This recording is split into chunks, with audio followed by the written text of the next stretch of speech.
بسم اللہ الرحمن الرحیم۔ سب سے پہلے آپ سے ریکویسٹ ہے کہ اگر آپ نے ابھی تک اس چینل کو سبسکرائب نہیں کیا، اسے سبسکرائب کریں، لائک کریں، شیئر کریں اور بیل آئیکن لازمی پریس کریں تاکہ آپ کو ہر نئی آنے والی ویڈیو کا نوٹیفیکیشن موصول ہو سکے۔ جزاک اللہ خیر۔ محمد بن تغلق، قسط نمبر 5، کراجل کی مہم۔ وہ لشکر جو پہاڑوں میں گم ہو گیا۔ جب ایک عظیم فوج دشمن سے نہیں بلکہ پہاڑوں، موسم اور غلط منصوبہ بندی سے شکست کھا گئی۔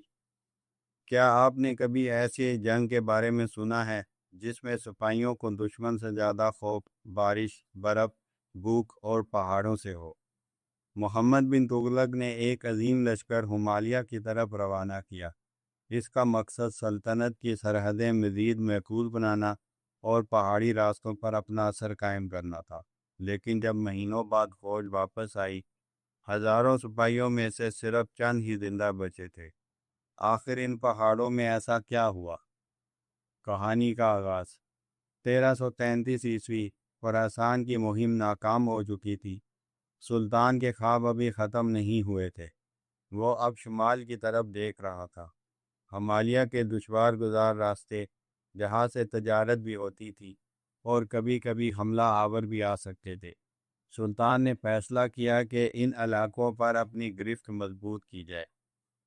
کراجل کہاں تھا؟ کراچل یا کراجل، تاریخی کتابوں میں اس علاقے کا نام کراجل ملتا ہے۔ مورخین میں اس کی درست جغرافیائی شناخت پر اختلاف ہے۔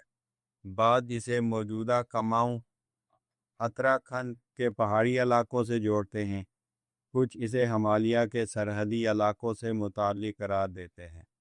البتہ اس بات پر عمومی اتفاق ہے کہ یہ ایک انتہائی دشوار گزار پہاڑی اور جنگلاتی خطہ تھا۔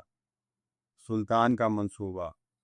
محمد بن تغلق نے اپنے جرنیلوں سے کہا، اگر ان پہاڑی راستوں پر ہمارا کنٹرول ہو جائے تو شمالی سرحدیں زیادہ محفوظ ہوں گی اور تجارتی راستے بھی ہمارے اختیار میں آ جائیں گے۔ منصوبہ سننے میں معقول لگتا تھا، مگر سلطان نے ایک چیز کا صحیح اندازہ نہیں لگایا۔ ہمالیہ میدان جنگ نہیں تھا۔ لشکر کی روانگی۔ ہزاروں سپاہی گھوڑے، راشن اور اسلحہ لے کر روانہ ہوئے۔ شروع میں سفر آسان تھا، لیکن جیسے جیسے فوج پہاڑوں کی طرف بڑھی، راستے تنگ ہوتے گئے، گھوڑے پھسلنے لگے، سامان اٹھانا مشکل ہو گیا، سانس لینا بھی دشوار ہونے لگا۔ پہاڑوں کی اصل طاقت۔ اچانک موسم بدل گیا، شدید بارش شروع ہو گئی، ندی نالے طغیانی میں آ گئے، پہاڑی راستے بند ہو گئے، خوراک کم ہونے لگی، سپاہی بھوک اور بیماری کا شکار ہونے لگے۔ کہیں برف باری، کہیں لینڈ سلائیڈنگ اور کہیں مقامی جنگجوؤں کے اچانک حملے۔ اب دشمن صرف انسان نہیں تھا، قدرت بھی تھی۔ تباہی۔ چند ہفتوں بعد فوج کا رابطہ مرکزی لشکر سے ٹوٹ گیا۔ جو دستے آگے نکل گئے تھے وہ واپس نہ آ سکے۔ بہت سے سپاہی بھوک سے مر گئے، کئی کھائیوں میں گر گئے، کئی بیماریوں کا شکار ہو گئے اور کئی مقامی حملوں میں مارے گئے۔ واپسی۔ مہینوں بعد چند سپاہی دہلی واپس پہنچے۔ ان کے کپڑے پھٹے ہوئے تھے، چہرے تھکے ہوئے اور آنکھوں میں خوف تھا۔ دربار میں خاموشی چھا گئی۔ سلطان نے پوچھا، باقی فوج کہاں ہے؟ سپاہیوں نے سر جھکا دیا۔ وہ جواب سلطان کے لیے بھی ناقابل یقین تھا۔ سلطنت پر اثر۔ یہ مہم صرف فوجی شکست نہیں تھی بلکہ خزانے کو مزید نقصان پہنچا۔ فوج کا حوصلہ متاثر ہوا، سلطان کی ساکھ کمزور ہوئی، مخالفین کو تنقید کا نیا موقع ملا۔ اب لوگ کہنے لگے، سلطان ہر بار ایک نیا منصوبہ بناتا ہے لیکن انجام ہمیشہ نقصان پر ختم ہوتا ہے۔ کیا واقعی صرف چند سپاہی بچے تھے؟ یہ روایت مشہور ہے کہ پوری فوج میں سے صرف چند افراد واپس آئے، لیکن جدید مورخین اس روایت کو احتیاط سے دیکھتے ہیں۔ معاصر مورخین نے اس مہم کی شدید ناکامی کا ذکر ضرور کیا ہے، مگر حق ہونے والوں کی صحیح تعداد یقینی طور پر معلوم نہیں۔ ممکن ہے کہ بعد کی روایات میں اس نقصان کو بڑھا چڑھا کر بیان کیا گیا ہو۔ البتہ ایک بات واضح ہے، یہ مہم محمد بن تغلق کی بڑی عسکری ناکامیوں میں شمار ہوتی ہے۔ حقیقت یا افسانہ؟